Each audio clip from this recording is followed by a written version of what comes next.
Hello students, फिर से आप लोगों का स्वागत है। एक्चुअली में 2-3 दिन तबीयत खराब हो जाने की वजह से मैंने फिर से वीडियो बनाना रोक दिया था। Sorry for that. एक्चुअल में फीवर हो गया था और फीवर हालत में बनाना मुश्किल हो जाता था, एनर्जी ही नहीं मिलता था। अभी भी है, दवाई अभी आज भी खाएंगे, फिर भी ठीक हो जाएगा। आप लोग की दुआएं हैं, ठीक है। तो इंशाल्लाह सब कुछ ठीक हो जाएगा। आज पढ़ेंगे हम आप लोग का ionic bond, that is called the electrovalent bond. क्या कहते हैं उसको? Electrovalent bond. ये क्या होता क्या है? इट इज द, पहले पिछले क्लास फर्स्ट वीडियो में हमने कोवैलेंट बॉन्ड को पढ़ा था।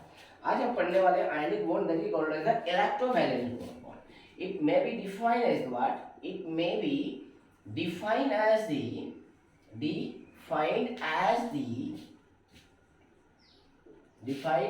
the electrostatic force of attraction, electrostatic force of attraction between the two oppositively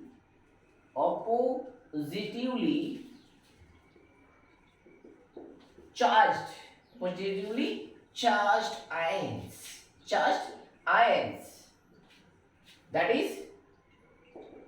That is what? Positive and negative ions. Positive and negative ions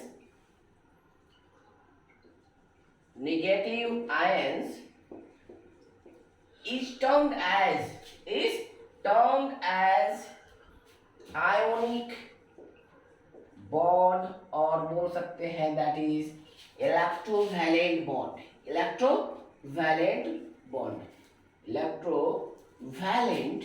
bond. Question आता है, ठीक है।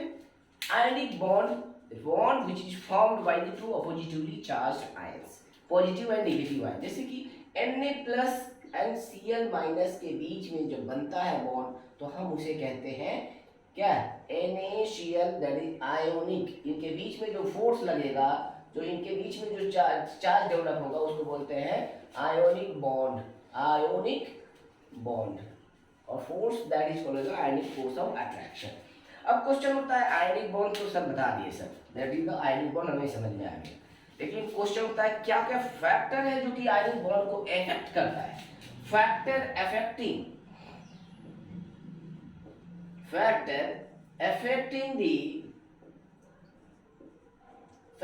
affecting the ionic bond।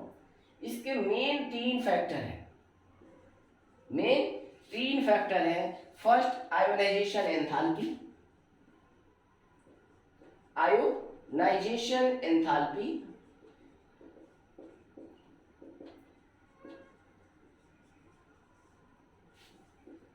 दूसरा, electron gain enthalpy.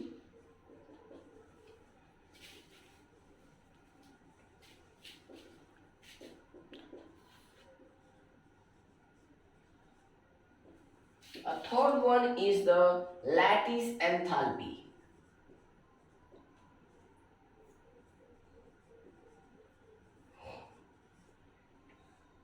ठीक है, सबसे पहले आप समझते हैं कि आप ये जान रखिए एंथैल्पी क्या होता है। It is a form of energy, ठीक है, which is present mainly in the bond, ठीक है। और क्या है? By losing electron, the amount of energy released और एब्सॉर्ब्ड, ठीक है, that energy is called as the enthalpy. In terms of chemistry energy को एंथैल्पी के टर्म में इस्तेमाल करते हैं। It may be ionisation enthalpy, lattice enthalpy, electron gain enthalpy. कर में आपका आ जाता है बहुत सारे, जैसे इंटरनल एनर्जी के लिए बॉन्ड डिसोसिएशन एंथैल्पी। तो ये सारे एंथैल्पी के टर्म इस्तेमाल होते हैं। पहले आते हैं आयोनाइजेशन एंथैल्पी क्या होती है, आपको ये समझाते हैं, क्योंकि ये टॉपिक में इस चैप्टर में तो नहीं है, लेकिन फिर भी आप बहुत सारे ऐसे लोग होते हैं जिसको आयोनाइजेशन एंथैल्पी नहीं मालूम है। आयोनाइजेशन एंथैल्पी क्या होता है? Minimum amount of energy, it is the minimum amount of energy required to remove an electron from an isolated gaseous atom, gaseous atom, एक आइसोलेटेड गैसियस एटम से इलेक्ट्रॉन को निकालने के लिए जो एनर्जी लगता है, जो मिनिमम एनर्जी देते हैं उस इलेक्ट्रॉन को निकालने के लिए, उसी को क्या कहते हैं हम? आयोनाइजेशन एंथैल्पी कहते हैं। जैसे कि एग्जांपल में सोडियम है 281 पढ़ते हो, इलेक्ट्रॉनिक कन्फिग्रेशन 10th वाला स्टैंडर्ड बता रहा हूँ कि इजीली समझ में आया। वन है वैलेंस इलेक्ट्रॉन, तो ये having ability to one electron lose किया और ये क्या बन गया? Na+ गैसियस भाई 1 इलेक्ट्रॉन। तो गैसियस आइसोलेटेड मतलब सिंगल एटम, गैसियस मतलब वो स्टेट गैसियस होना चाहिए। ये मत सोचिएगा कि सोडियम क्या है सॉलिड होता है तो सर फिर गैसियस में कैसे लिखे? एक एटम की बात हो रही है, तो एटम की बात होने का मतलब क्या है? वो कौन सी स्टेट में होगा? गैसियस स्टेट में होगा। तो क्या हुआ? एक इलेक्ट्रॉन को निकालने के लिए जो एनर्जी हमें यहाँ पर दिए, जो एंथैल्पी हमने जो यहाँ पे दिया, उस एंथैल्पी को क्या कहते हैं? Ionisation enthalpy. जितना एनर्जी एब्जॉर्ब हुआ, जितना एनर्जी चाहिए उसको निकालने के लिए, उसी को हम कहते हैं ionisation enthalpy. What is electron gain enthalpy? इसको डिनोट करते हैं डेल्टा EgH को, और इसको बोलते हैं डेल्टा IeH। ठीक है, नेक्स्ट इलेक्ट्रॉन गेन एंथैल्पी क्या है? It is the enthalpy change, enthalpy change, enthalpy change for enthalpy change for gaining an electron by an isolated gaseous atom to form the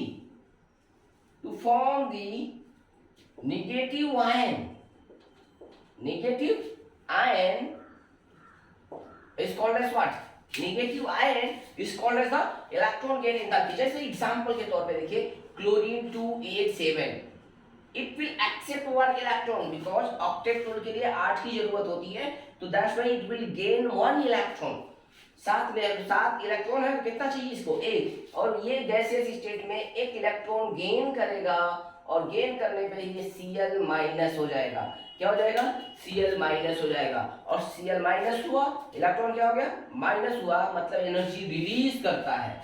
इस केस में energy release होता है। तो अब जरा ध्यान से, तो डिपेंड करता है कि इलेक्ट्रॉन कब गेन करेगा, लूज करेगा। जैसे कि जहां पर लेना नहीं चाहता है, जबरदस्ती हम इलेक्ट्रॉन को देते हैं, तो उस केस में एनर्जी पॉजिटिव होगा, और जहां पे वो इलेक्ट्रॉन को लेना चाहता है इजीली, तो उस केस में एक्सोथर्मिक होगा, एनर्जी रिलीज होगा। वो बात की बात है, बस समझना है इलेक्ट्रॉन गेन एंथैल्पी क्या होता है। इलेक्ट्रॉन को गेन करने के लिए जो एनर्जी चाहिए, जो इलेक्ट्रॉन को गेन करने के लिए एनर्जी चाहिए, that is called as the what?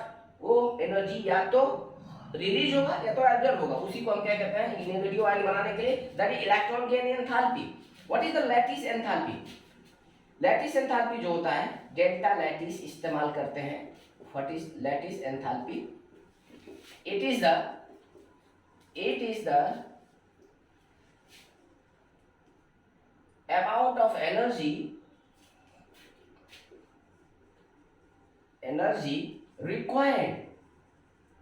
required for breaking, और केमिकल टर्म में कहते हैं cleavage of 1 mole of same type of bond,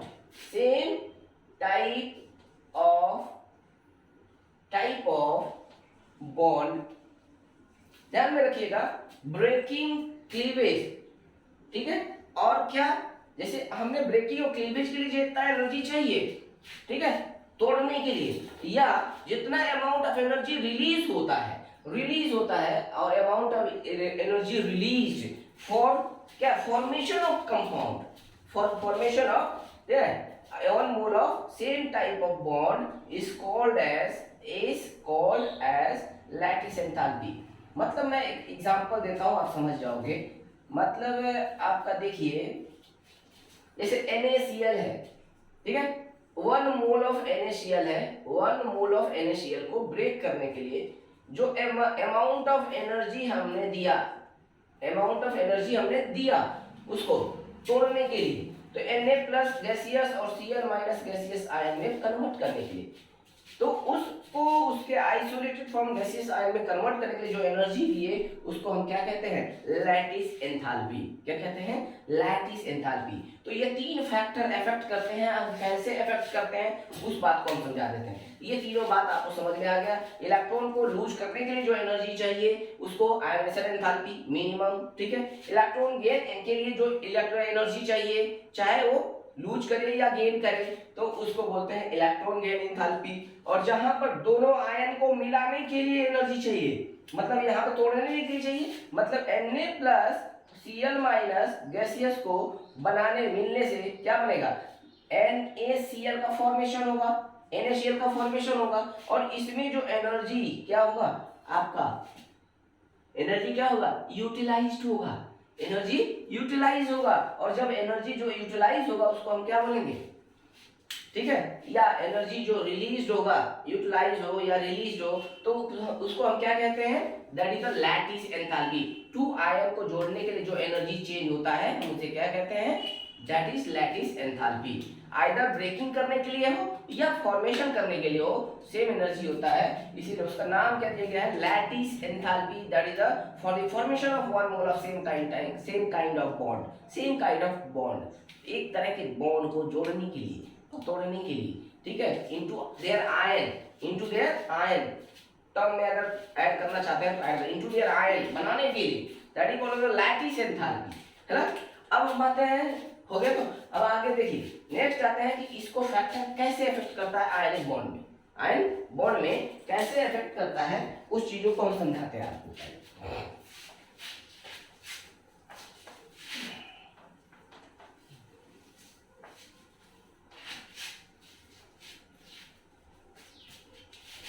strong मतलब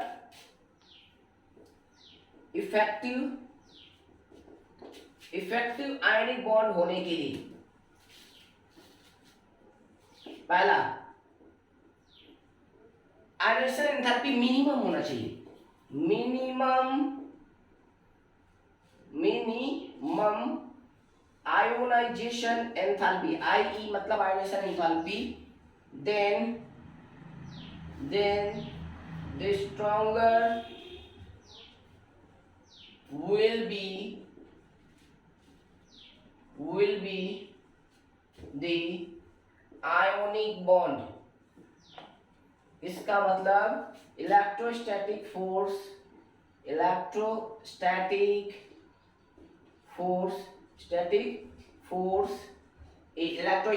of attraction is inversely proportional to the ionization enthalpy। second point higher electron gain enthalpy, EGH, electron gain enthalpy, if higher is the negative electron gain enthalpy, then stronger will be the ionic bond।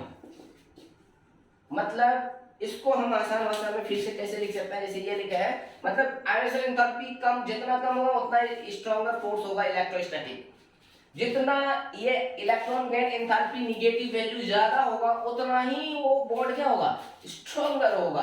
क्या होगा, stronger होगा। इसका मतलब क्या है कि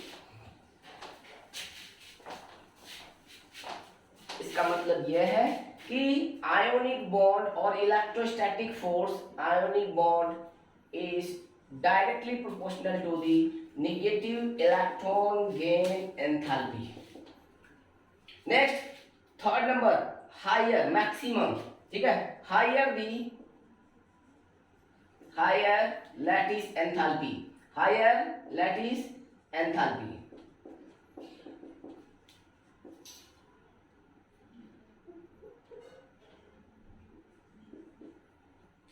enthalpy, higher lattice enthalpy, मतलब जितना ज्यादा एंथैल्पी उसका ज्यादा होगा, ठीक है। If lattice enthalpy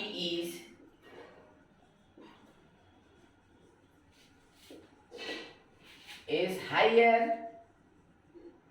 than the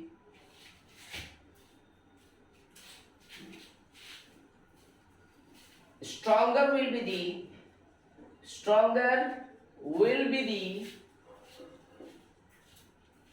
ionic bond, मतलब आयोनिक बॉन्ड यहाँ पर डायरेक्टली प्रोपोर्शनल है। Ionic bond is directly proportional to the what, that is lattice enthalpy,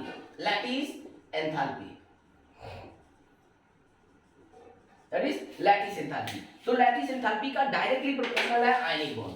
तो अब यहाँ पे क्या इनवर्सली, मतलब जितना कम उतना ज्यादा इलेक्ट्रोस्टैटिक फोर्स ऑफ अट्रैक्शन ज्यादा होगा, जितना ये क्या होगा ज्यादा होगा उतना ही है बॉन्ड ज्यादा होगा, इतना कम होगा उतना ही आयनिक बॉन्ड क्या होगा, वीक होगा, कमजोर होगा। यहाँ पर जितना ये ज्यादा होगा मतलब इट विल इंक्रीज, देन आयनिक का बॉन्ड का फोर्स ऑफ अट्रैक्शन भी आल्सो इंक्रीजेस, उतना ही स्ट्रॉन्गर बॉन्ड होगा, that will be the stronger will be the ionic bond. अब एग्जांपल की हाउ फॉर्म, मैं फॉर्मेशन दिखा देता हूँ। एक formation of ionic bond, formation of ionic bond, जैसे कि Na11 होता है, 1s2 2s2 2p6 and 3s1, valence electron 1 होता है, इसीलिए सोडियम क्या होता है, सोडियम गैसियस इलेक्ट्रॉन में it becomes what, Na+ gaseous and it will lose electron. तो एक इलेक्ट्रॉन को निकालने के लिए एनर्जी बहुत कम लगा और इसको बोलते हैं क्या, that is the ionisation enthalpy. उसी तरह से क्लोरीन है, उसके अंदर सोडियम क्लोराइड को बना रहे हैं, ठीक है। एग्जांपल में sodium chloride NaCl, what is NaCl, Cl का एटॉमिक नंबर कितना है 17, 1s2 2s2 2p6 3s2 3p5, ठीक है। वैलेंस इलेक्ट्रॉन कितना हो गया 7 हो गया, तो क्लोरीन विल गेन इलेक्ट्रॉन, ठीक है, electron and it form what, Cl minus ion, Cl minus this ion and it become what, इसको बोलते हैं electron gain enthalpy, electron gain enthalpy. अब जरा ध्यान से देखिए, दोनों को ऐड करते हैं, यहाँ पर क्या हुआ, इलेक्ट्रॉन इलेक्ट्रॉन कैंसिल हो गया, तो Na gaseous Cl gaseous and form what, Na plus gaseous Cl minus gaseous। अब ये Na+ Cl minus gaseous में क्या बनेगा, ये बन गया आपका NaCl। अब इन दोनों को जोड़ने के लिए जो एनर्जी लगा, उसको ही क्या कहते हैं, लैटिस एंथैल्पी। तो यहाँ पे ध्यान में रखिए, पॉजिटिव आयन बनाने के लिए आयोनेशन एंथैल्पी, नेगेटिव आयन बनाने के लिए इलेक्ट्रॉन गेन एंथैल्पी, और उसके दोनों अपोजिट चार्ज के आयन को जोड़ने के लिए लैटिस एंथैल्पी। ये तीन फैक्टर रिस्पांसिबल होते हैं आपके क्या, आयनिक बॉन्ड को बनाने के लिए। तो ये जितना कम होगा उतना ही ये बॉन्ड स्ट्रॉन्गर होगा, electrostatic force of attraction stronger होगा। जितना ये ज्यादा होगा, एरो मतलब ऊपर, जितना ज्यादा होगा मतलब उतना ही क्या होगा, स्ट्रॉन्गर द बॉन्ड होगा। जितना लैटिस एंथैल्पी इसका क्या होगा, ज्यादा होगा, उतना ही ionic bond force of attraction ज्यादा होगा, ठीक है। अब मैंने ये तो बता दिया मैथमेटिकली कैसे बनाते हैं, सिंपल वाला लेके बना दिया। तो उसी तरह से अगर हम जाते हैं इलेक्ट्रॉन डॉट स्ट्रक्चर पे बनाना हो NaCl को, तो how it will be looks like that, ठीक है। देन इट विल, ध्यान से देखिएगा, सोडियम के पास वैलेंस इलेक्ट्रॉन कितना है, बाहर में इलेक्ट्रॉन 1 है, और इसके पास कितना है 7 है, तो सोडियम के पास 7 इलेक्ट्रॉन है, सोडियम के पास 1 इलेक्ट्रॉन बाहर में है, और क्लोरीन के पास कितने हैं 7 है, कितने हैं 7 इलेक्ट्रॉन है बाहर में, ठीक है। मतलब इसको 1 चाहिए और ये 1 लूज करना चाहता है, तो ये 1 दे देता है और ये क्या बन जाता है Na+ और Cl 1 इलेक्ट्रॉन ले लेता है। लेने के बाद क्या बन जाता है, ले लिया एक इलेक्ट्रॉन ले लिया और ये क्या बन जाता है Cl माइनस है। तो this is the way of formation of what dot structure, ये electron dot structure, electron dot structure form. तो आयनिक बॉन्ड को फॉर्मेशन को ऐसे शो करते हैं। जितना इसका याद रखिए, जितने एटम होंगे उस एटम को यहाँ पर लिखेंगे, ठीक है, उस कंपाउंड के एटम को नीचे लिखेंगे और जितना उसका चार्ज होगा उसको ऊपर लिखेंगे। अगर एक पॉजिटिव चार्ज है तो ऊपर, दो पॉजिटिव चार्ज है प्लस तो ऊपर। जितना इलेक्ट्रॉन लूज करता है उतना ही पॉजिटिव चार्ज डेवलप होता है और जितना इलेक्ट्रॉन गेन करता है उतना ही नेगेटिव चार्ज ऊपर डेवलप होता है। एक चीज और दिमाग में रख लीजिए, ठीक है। तो उम्मीद है कि आप लोगों का आयनाइजेशन एंथैल्पी क्या होता है एंड हाउ इट फॉर्म, ठीक है, क्लियरली समझ में आ गया होगा। Very very important concept to understand the chemical bonding and molecular structure, ठीक है। आयनिक बॉन्ड का बहुत बड़ा रोल होता है और इसकी प्रॉपर्टीज तो ऑलरेडी आप लोग पढ़े हैं, फिर भी अगर जरूरत पड़ेगा तो आगे चल के हम पढ़ाएंगे, ठीक है। तो आयनिक बॉन्ड क्या होता है and how it form and what are the factor affecting the ionic bond, that is it, ठीक है। अगर आपको पढ़ाई पसंद आया हो please like and subscribe my channel and also forward others and tell them to subscribe it. Thank you. Thanks.